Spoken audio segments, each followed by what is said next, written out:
Meu nome é Ivian Brown, eu tenho 16 anos de idade.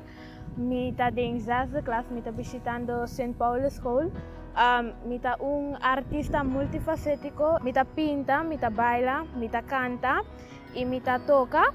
Eu estimo meu folclore e minha cultura. Minha ideia na minha pintura é ideia mas tanto de não bem fora de minha mama e tem parte na minha mesta bem com ideia. Me gusta tocar pastora tocar mas eu vou expressar bo sentimento nang ou vou diz tocar então mas yung gente no po maneira é bisabo então vou tocar quanto vou quer.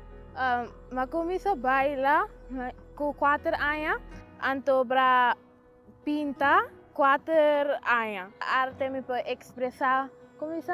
Lo que me pensa, então me pode pintar aqui como que é. Me gusta pintar turcos, tique de turcos.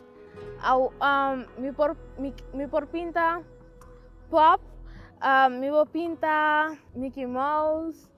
Cara ainda me vou pintar uma coisa, pero está tique difícil para me pintar gente su cara aqui em Brunei. Minha ideia na minha pintura várias de nanto também foi minha mama. Parte nang me tá pensando, ora me mesta pinta nang. Minha mama tá inspirando me para pintar. Sim, minha mama também tá pinta. Minha mama tá pinta riba glass, eta pinta eta quima palo. Anto bra ora quima nang of pinta riba glass, ami te uda nang kleur pasora. Sempre tá puntram imita se pasora tá lei.